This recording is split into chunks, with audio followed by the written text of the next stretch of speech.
Thank you everyone for taking the time to tune in today. Today's episode of the Topping Show is proudly sponsored by Topping Technologies.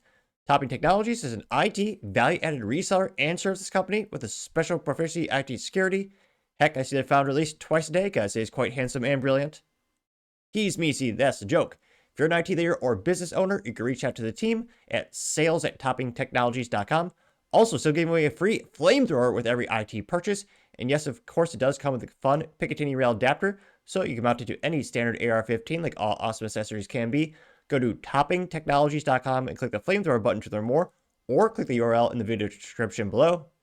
Lastly, trying to get to 5,000 subscribers by the end of the month, so if you can click that button and tell your friends, I would greatly appreciate it. Now, going over to the business part podcast, you have Walmart stock having its worst drop since 2023. And because this is finance, I do have to clarify and delineate this is not financial advice. Lord knows hindsight is always 2020 when it comes to investing. I mean, shoot, imagine if you invested in Walmart in the 1990s, let's just say you'd be a pretty well off right about now. I say that because before we get to the article, look at the stock price. It's still at $97.94 per share. Granted, by the time this video is rendered and uploaded, it'll change. Stock market does that. But overall, since its inception or IPO, the Walmart stock has gone up 21,184.78%. Well, I thought I was going to reload there for a second. It might go more or less, which, again, that is still insanely great. Now, 5-year trend is still greatly beating the S&P 500. 5-year trend is up 147.69%. Now, the real thing that's getting a lot of people excited about Walmart is the past year. I mean, S&P 500 on average goes maybe 10, 12 points up or percentages up throughout the year of growth. Walmart went up 67.02% in the past year. That's ridiculously good. I mean, geez Louise, imagine if you bought it at $60 per share or 58.76 per share, and now it's at 97.98% or per share. That's ridiculously good. Year to date, pretty good. And for 6 months, went up 30%. Month, pretty good. But then, look at last week. It was about $140 per share, and then crash. Went down about 7%. Which, again, it's not the end of the world, but a pretty big deal when you look at the historicals. And again, past year, they seem to almost be able to do no wrong. I mean, several increases in sales going up left and right, especially when people wonder. I think more and more people are starting to realize, honey, why are we going to this place called Target? Not only do they not share a lot of our values, but Walmart has everything Target has at a fraction of the price. Granted, statistically speaking, there's a higher probability you'll get stabbed at a Walmart. However, it almost makes it like an action adventure. You got to dodge throughout the aisles to get your groceries quickly, effectively, and safely. I am partially exaggerating, but I'm just pretty frugal myself. I don't think I've been in Target in a decade or plus more to buy anything there. I just don't understand the value point. I mean, it's a nicer, amenities. It's a fancier store. It's more lights there. It's nice, but yeah, let's just say, personally, I go to Walmart. It's got everything you need, darn near. Now, diving the article by, vintage company, Yahoo Finance, somehow still in business. Specifically, Brooke DePalma, his writer there, says, quote, Walmart stock drops as it posts their Q4 earnings beat, but has a cautious 25 guidance, which, yeah, when you look at their sales, they say actually pretty good, but there's a lot of uncertainty, and especially around economics, political as well. Guess what Trump is a fan of? Tariffs. Or Trump say, we're going to tariff the shit out of China. They've been getting away with crime for years. Fiscally speaking, well, also humanitarian, which fact check true, they have. They've been getting the better end of the stick for decades. And spoiler alert, a lot of things at Walmart, they're made in China, so tariffs could have a big impact on what they sell. And remember, the most profitable, important things that Walmart sells, they're not groceries. It's everything else in the store. More often than not made in America. Now, diving into the article, they say, quote, Walmart posted yet another strong quarter of earnings, but it wasn't enough for investors. Both top and bottom line came in higher than Wall Street expected in the retailer's fourth quarter and fiscal 2025 results. Now, they say quarterly revenue increased 5.3% year over year to, geez Louise, one quarter. 180, it's almost, I already have an issue speaking in general with the stuttering and everything, but nevertheless, I'm more flabbergasted than usual when I see these numbers. $182.6 billion, while adjusted per earnings per share came in, were up 10% to 0.66 cents per share, which that's great, but also remember, they mostly sell groceries, very small profit margins. They're talking less than 3%. So, I mean, it's just like the McDonald's model. Get all your money from everything in the aggregate and the volume. And they say, however, Walmart stock dropped as much as 7% as retailers' fiscal 2026 guidance disappointed investors. The move puts Walmart on track for the worst trading day since November 2023. Now, they say that same-store sales for Walmart increased 4.6% for the quarter as the retailer attracted more higher-income customers with its emphasis on value and convenience.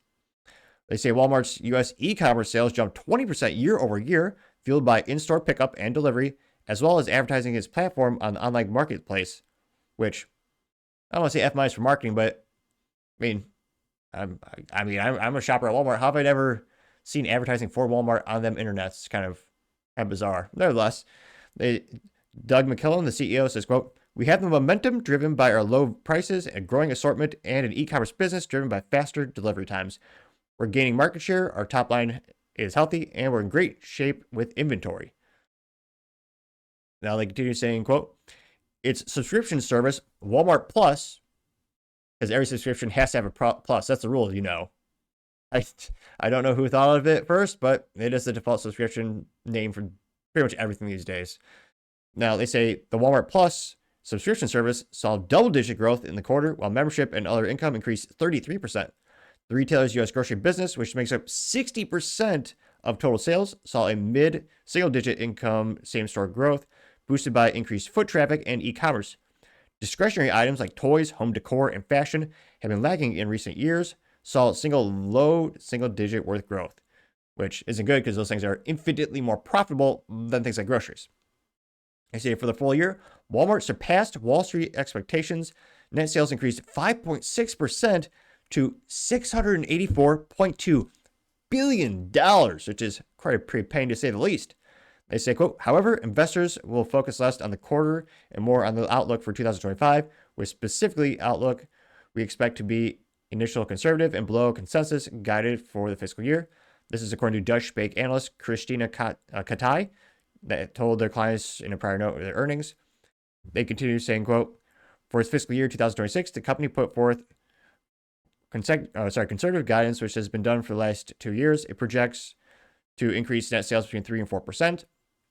Walmart CFO John David Rainey said, quote, "We've been operating in a highly dynamic backdrop for several years, and we expect this year to be no different. Our outlook assumes a relatively stable macroeconomic environment, but acknowledges there are still uncertainties related to consumer behavior and global economic and geopolitical conditions," unquote. Now, they also know that Walmart shares soared 75% in the past year prior to the earnings report, and compared to only a 23% gain for the S&P 500 and a 13% drop for Target, which is one of their biggest competitors, which, again, I understand they consider a competitor, but I don't really, because, well, Target's is more expensive for the same damn stuff. That's why, again, not financial advice, but that's why I always think Walmart is more stable than Target, because there's realistically, I mean, for your value dollar, not a lot of competitors to Walmart. Let me know in the comments. I can't conceivably think of one. You can maybe debate at Costco, but again, even that's going to be as bulk goods compared to, individual components. But like, what's the comparator to Walmart these days? Realistically, call me crazy, I don't see many. I mean, in terms of grocery stores, some people bring up like H-E-B, but that's a lot more expensive. And they also don't sell things that are not, they sell some knickknacks, but they don't have the assortment that Walmart does in terms of t-shirts, TVs, all the other crap that some people think they need to buy. So that's why it's hard. I really don't think they have much competitors at all. Now, again, their revenue came in at $182.6 billion. They were only expected to get $180 billion. Walmart's same-store growth was 4.6%. The foot traffic growth was 2.8% compared to the 2.67% they expected. The e-commerce sales growth is 2.9%, which was better than the expected 2.88%. They know that Sam's Club in-store sales grew 6.8%, which is better than I thought because, again, Walmart owns Sam's Club. So it'll be interesting to see. I mean, there's a lot of doom and gloom around Walmart. And again, I understand a lot of the things are dependent on tariffs and they import a lot of their products. But I mean, if you're dissatisfied with Walmart, what is a competitive place to go to? If you want to go to cost per unit, you could debate Dollar General, but that's not. I mean, if you actually expand it to like cost per ounce and you look at like the value you're getting in that regard, I I mean, Walmart still beats them. So that's why, even though everyone's about doom and gloom with Walmart right now, again, not financial advice, but I think they'll still make a bounce back and their sales will still continue to increase.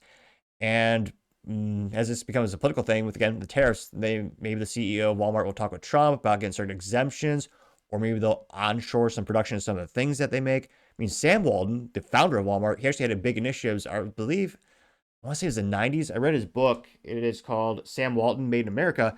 And he actually did a lot of work with American manufacturers to get big bulk deals, which again helped the manufacturers out because they get those big guaranteed contracts, but also helped Walmart out because they decreased the cost per unit. And for the consumer, got a great quality material at an economic price point. So it's a win-win-win situation. Sam was very passionate about that. Again, this was years ago.